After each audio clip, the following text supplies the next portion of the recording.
selected the topic for me is lessons learned from Mahabharata, from insights from Udyoga Parva. Yana Parva is one subsection of Udyoga Parva. So we've been talking and we keep talking about peace, reconciliation, conflict. So the first part of my presentation is going to be a bit provocative. And second part is we go back to our past and see what we can learn. The ancient context and the modern context. How do we compare these two contexts? And what is our learning? Takeaway. So is peace a consequence or is peace a starting point? Do we have to do something to attain peace? Or just by saying peace and lack of conflict, will we be able to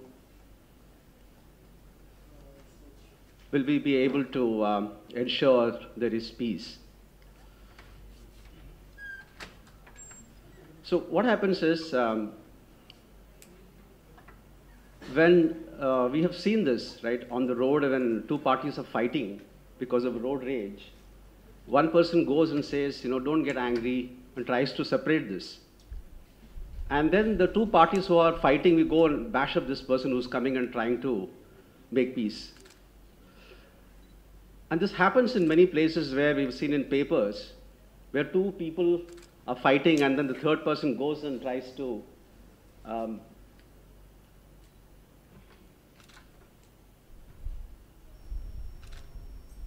right arrow, right, Shyam?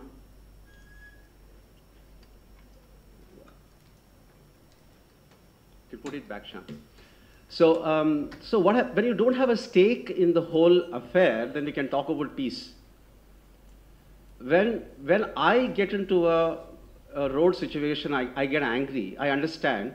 When there is a stake in winning and losing, it's difficult to follow peace. Right? It's like saying the most irritating statement when I'm angry is don't get angry. Right? And the most difficult thing to, don't get tense is another thing. Right? So it's all about stakes. We can talk about all the wars going on in the world, and the two warring parties are fighting, high stakes, and we can talk about peace. So human being is very complex, right? I want to be part of a larger group because I want to be bigger than what I am. The sense of belonging, sense of unity comes into my mind. At the same time, I want to be separate. I want to have a unique identity. We've seen this, people of the same state get together, people of the same region in the state get together, people of the same district get together, and among these there is infighting. So there is a duality in our identity. We want to be part of a larger team. When I meet a friend, I want to say, I and my friend are very similar in many aspects. What do we share? What do we share as common hobbies? Where do we come from? Our background. At the same time, I also want to be separate from that person, have a different identity. And this conflict goes on in our minds. To some extent, this is one of the reasons for conflict.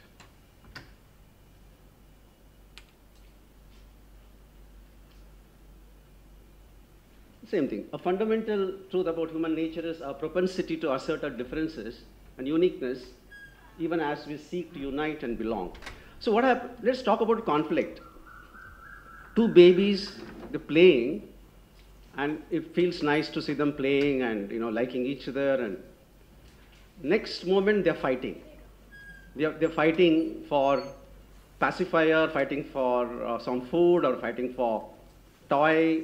The conflict starts at birth, a sense of competition and conflict.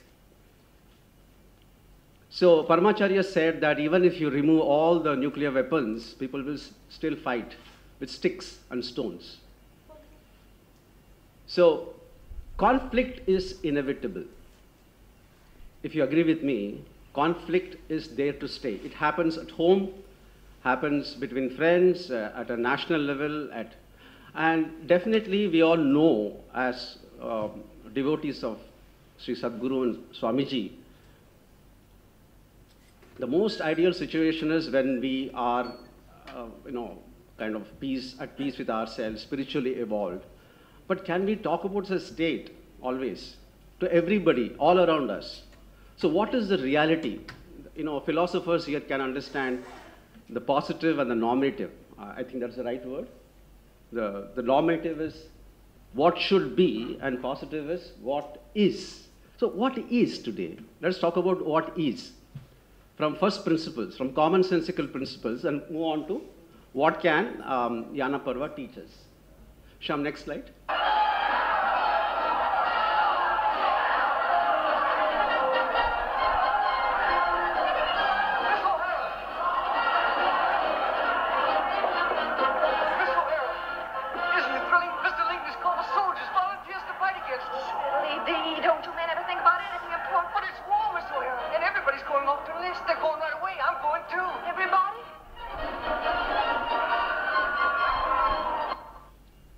Do you all, who can tell which movie is this?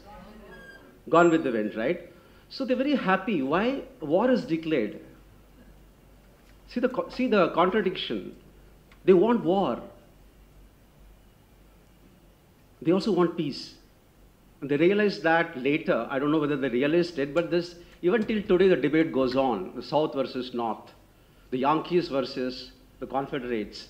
It's a great learning from this movie, how there is a dichotomy, there is a duality in human beings. Shyam, next slide, please. So we know that from our scriptures, Kama, Krodha, and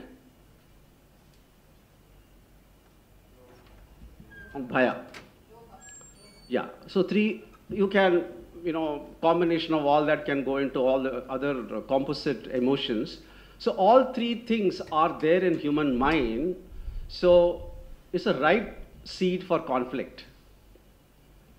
And on what basis do conflicts happen? Go by just purely, if you think about it, conflicts happen for three reasons mainly. Power, resources like money, or ideology. Ideology, usually all the social media conflicts happen because of ideology. Some words create reality. Then everybody calls everybody else some kind of bigoted, fascist, supremacist. Words create reality, words create conflicts. So we've seen this. So we've seen that every day. Next slide, Sam. So what are the levels of peace? What are the levels of conflict? So we have to talk about conflict management. At the lowest level, you can maintain peace through law and order by enforcing it. That is not very sustainable. The moment the police goes off, we could have conflict. In India, the police population ratio is approximately 1 per 10,000 or something. No conflicts you see on the road by and large. There's something else that is, but then in other countries, so-called developed countries, we know that police is required to carry arms, required to have the latest cars, and we see the chase. Favorite pastime for many of us is watch the car chase in the US helicopter, and then, so India, we can't do it. Those jeeps have to be pushed, pushback model, right? So, and next stage of, what do you call evolution in lack of conflict is economic cooperation, capitalism, right? Why are capitalist countries by and large very peaceful? I'm not an expert in philosophy or sociology, but if you go by purely a first principle basis, I have something to give, you have something to give. I make money, you make money. If we fight, we can't do this. Let's be at peace.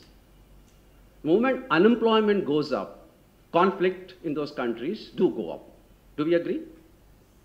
So economic balance causes some kind of a peace. Next is shared values, shared ancestry, shared sense of culture. So even if there is some kind of a room for conflict, having a shared culture, shared ancestry, shared genealogy,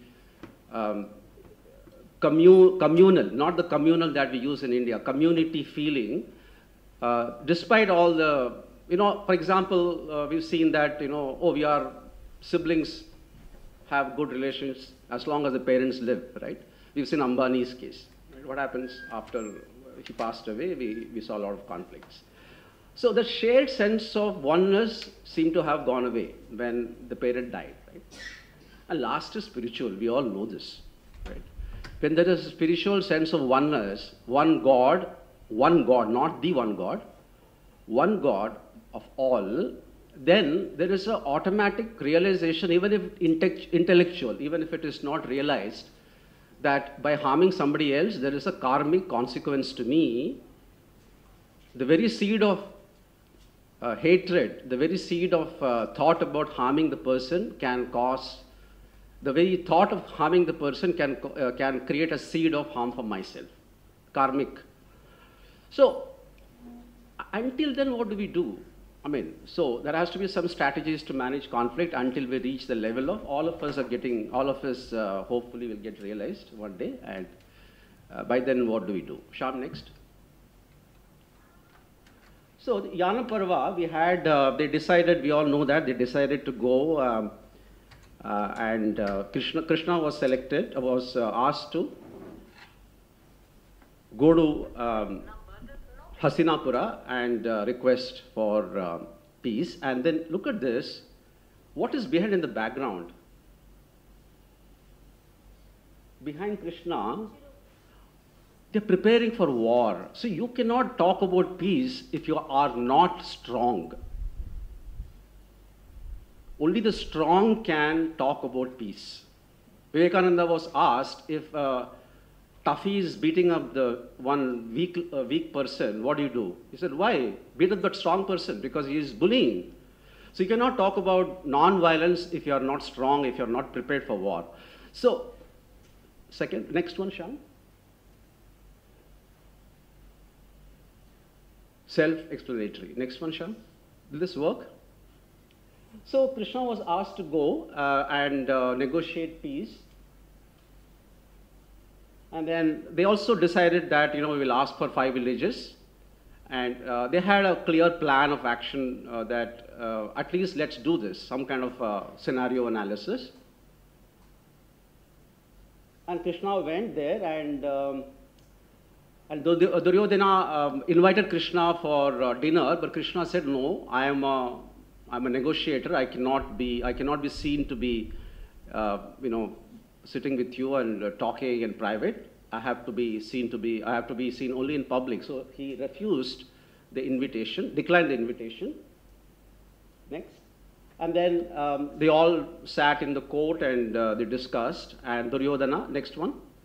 Duryodhana said, no, I cannot give any land to you, to the Pandavas. And Gandhari pleaded with her son to relent.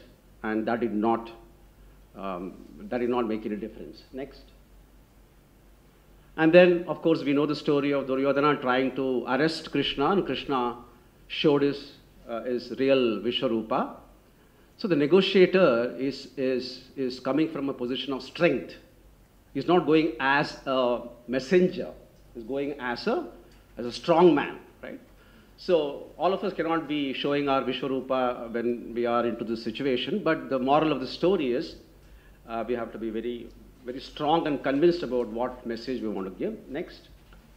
And then Krishna goes and speaks to Karna, saying that, you are actually a brother of Pandavas. Can you join the Pandavas? Karna's decision was very difficult. He was in a dilemma. Dharma, he said, look, I have been part of this party for very long. I cannot flout the Dharma. So those elements of who has to align with whom is also in this. Next. And then they prepared for war. Next. So if you look at this, there are 10 themes coming from this Yana Parva. And I was surprised to see that there are parallels with modern negotiation theory. That's very fascinating. Each of them seems to have a modern equivalent. We only know Krishna went and they didn't relent and war happened. You know, this whole, if you go read it, all these elements seem to come. How much time I have? So there are 10 of them. Important thing is holistic understanding of peace, not piecemeal peace, right? Wisdom and patience, minimizing destruction, humility, long-term commitment. So all of them we can see in Yana Parva. Next, Shyam. So the first lesson was only the strong can advocate peace. We've seen this. Right? So here, there is a concept of power dynamics in negotiation by Michael Foucault, concept of power relations. He says that peace talks are often influenced by the relative power of the parties involved. Only those with significant influence and authority can effectively advocate for secure peace. Now, we have lots of discussion about what happened after 1945 when we gained independence. How did we secure so-called peace and how are we securing now? It becomes a great political debate of which prime minister is better, but it's a very interesting discussion. The question for us is, are we negotiating peace in the international arena from strength or from a position of weakness? So the pro and anti and all will come, but that is for us to discuss over coffee. Right? Second, next one. Sincere dialogue and negotiation. And Yudhishthira pleads with Krishna to engage in sincere dialogue, and negotiation theory comes into the picture, into our mind. Roger Fisher and William Drake. Principled negotiation. And there's a book called Getting to Yes, which advocates principled negotiation to get the other person to say yes, a bit sometimes hypocritical, because it's not a question of getting to yes, it's a question of getting to a point where both parties benefit, but the point is made. And some practical example of Camp David Accord comes into picture. Next, role of mediation. Krishna offers to mediate between Pandavas and Kauravas, and facilitative mediation is the model equivalent by Christopher Moore. And mediation, they talk about impartial third party and all that, and the Good Friday Agreement to end the conflict in Northern Ireland is cited as an example in this. Next, underlying causes, very important. What is the source of conflict and how do we ensure the underlying factors are addressed? And Yudhishthira knew that the real reason for this is because Dhritarashtra was very partial towards his son and did not see that his son was actually being very greedy and not following dharma. And conflict analysis by Johann Galtung comes into mind here. Peace is not the absence of conflict, but the presence of creative alternatives for responding to conflict.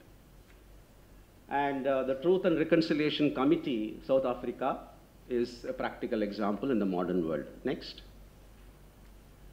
Wisdom and patience. Yudhishthira and Krishna emphasize the importance of wisdom and patience. And there's a book, and the method here is actually Chinese equivalent. Strategic Patience by Sun Tzu.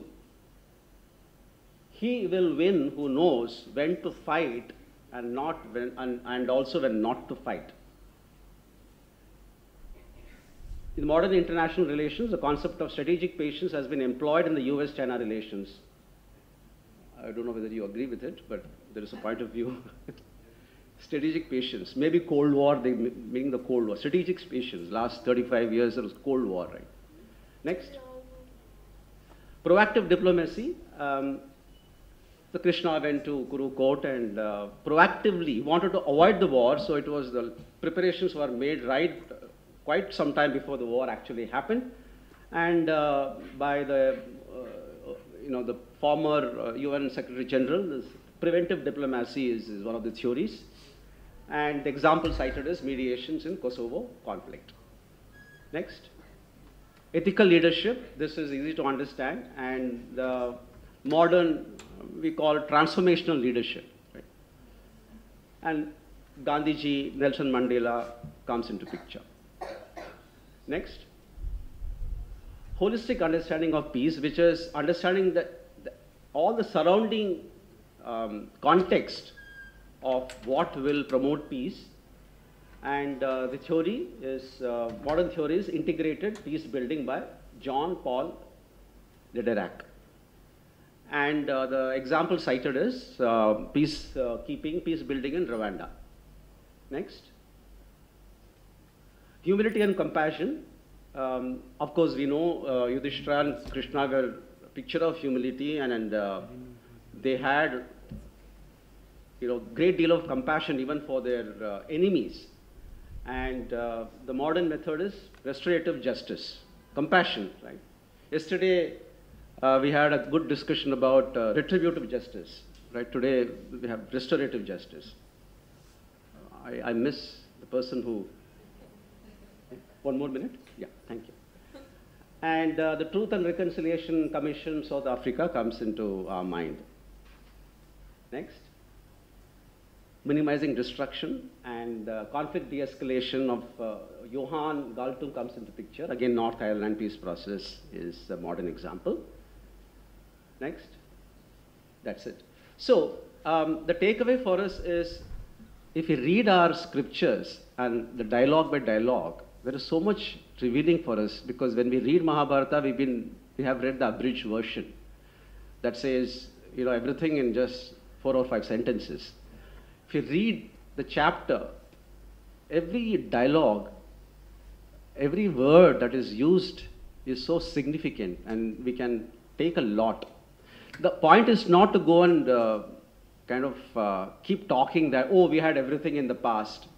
The point is to practice quietly, day-to-day life, in our profession, influencing our leaders, and accept the fact that conflict at every level is inevitable.